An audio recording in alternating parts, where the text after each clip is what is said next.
company makeup artist. So company makeup artist is if you work for a makeup company. So if you work for like a MAC, a Bobbi Brown, a Sephora, a Makeup Forever, or a specific makeup brand, all right?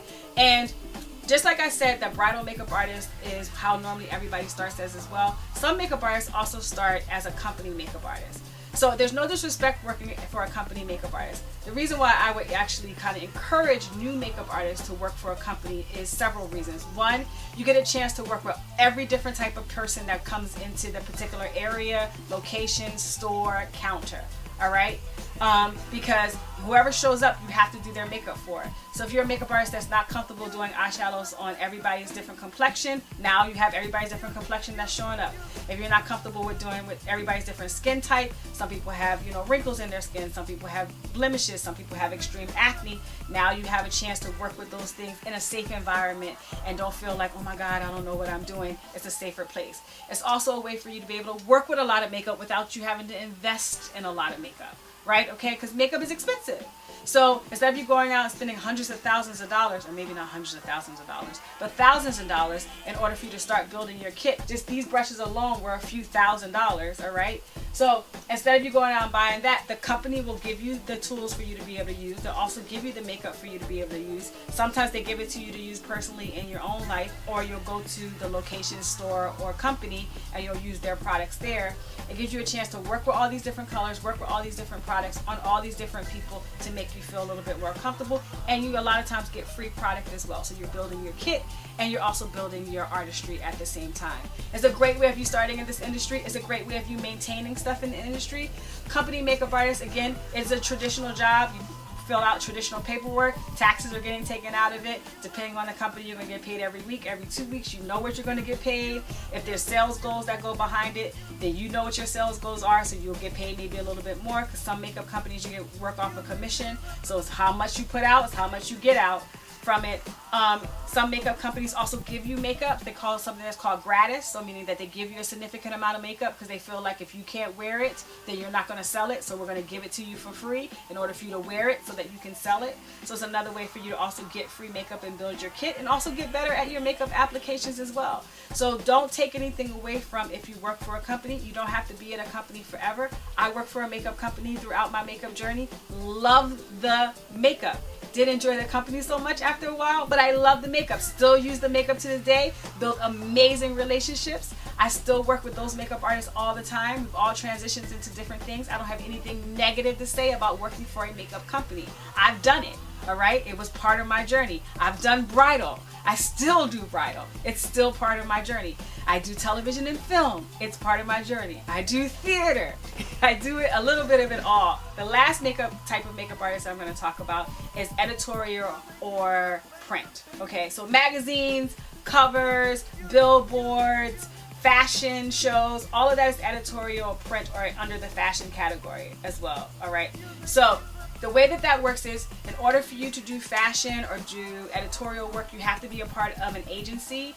Because majority of the time the magazines or the fashion designer reaches out to an agency if they don't know somebody specifically.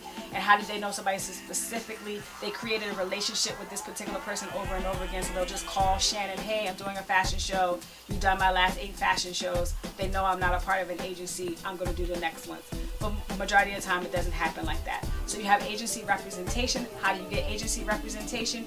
You start building your portfolio, you start building your social media in order for you to have impeccable work, working with professional photographers or professional people, because you want to have professional looking things in your book.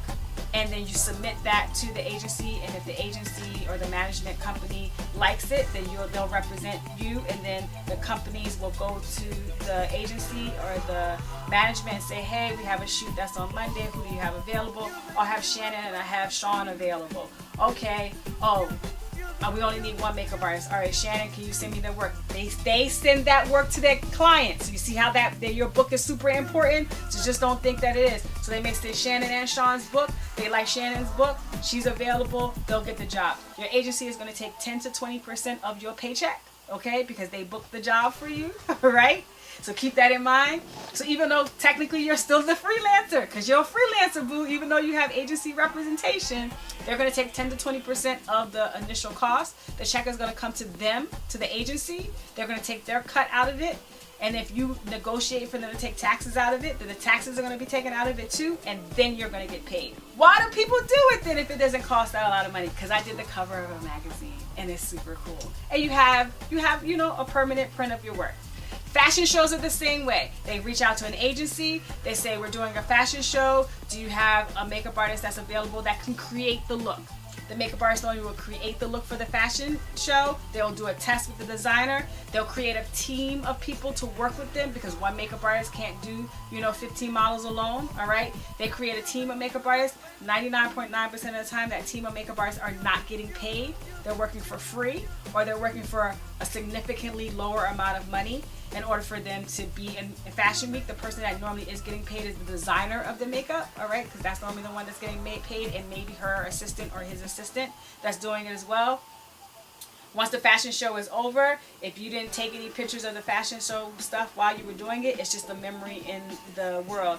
A lot of times, you're working the show, so you can't go to a photographer, or you can go to a videographer and say, hey, can you send me a copy of it as well? With social media, it's a little bit easier because you can kind of snag your work from other stuff, but you want to be careful about that.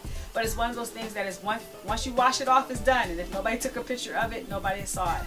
There isn't a significant amount of money in fashion in the editorial unless you are a higher name. If you are the Scott Barnes, and you are the Sam Fines, and you are the Pat McGraths, and you've been doing fashion and editorial for years and years and years, yeah, when you do the cover of a magazine, you're going to get paid $10,000 or $15,000. Yes, you are. When you do a fashion show, you're going to get paid $20,000, $30,000, $40,000. Yes, you are. But it takes a long time for you to get there. And you work your butt off to work for a little bit of money or for free, so you just start to make your reputation. So I'm one of those things that I've done fashion, I've done print, I've done editorial. I respect it. I think it's beautiful. I don't want to participate in it as much as somebody else would like to participate in it. No disrespect to it. I think it's beautiful. And that's one time where I'm saying it's your makeup journey. So it's up to you to figure out what you want to do and how you want to do it. I've kind of done it all right? So we talked about theater, television and film, bridal, special effects, working for a company, commercial, stage, music videos, working with artists, editorial, all of them. I have done it all. I have worked in every single aspect of the industry, all right? And I like some of it. I don't like all of it. I think that some of it is lucrative. I think that some of it isn't lucrative. Those are my own personal opinions. But it's my personal makeup journey.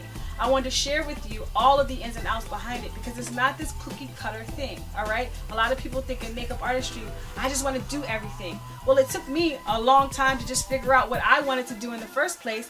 And then once I figured out what I wanted to do, as I've mentioned a whole lot, television and film is the love of my life. All right, it makes me happy every time I talk about it. I think I light up, and it is because I like it. But it is not for everybody.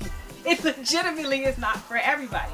Just like you'll probably get another person that says, fashion is the love of my life. I love to be backstage. I love that kind of stuff. Beautiful. It is. So while you're figuring out what you want to do, it's totally okay for you to say, I tried it and I don't like that so much, or I like it and I want to do more of it, or I want to have the option to do these things the way that I want to do them, or I know somebody else that can do that a little bit better. I'd rather give that person the job. But take the time to figure out what works for you, and it doesn't have to come overnight. It doesn't have to come in a year. It may take you 5 years to figure out what your path is and what your journey is. As long as you stay on it and you know that there are all kinds of ins and outs behind it, and there are all kinds of ebbs and flows and all kinds of opportunities for you to be able to do it. Because a lot of times one overlaps on the other. So you might be like, I really want to do, stage work. I never think that I'll ever be able to do film work. And then somebody offers you to do a film, and then you do a film and you realize, oh my God, the stage work really does work with film.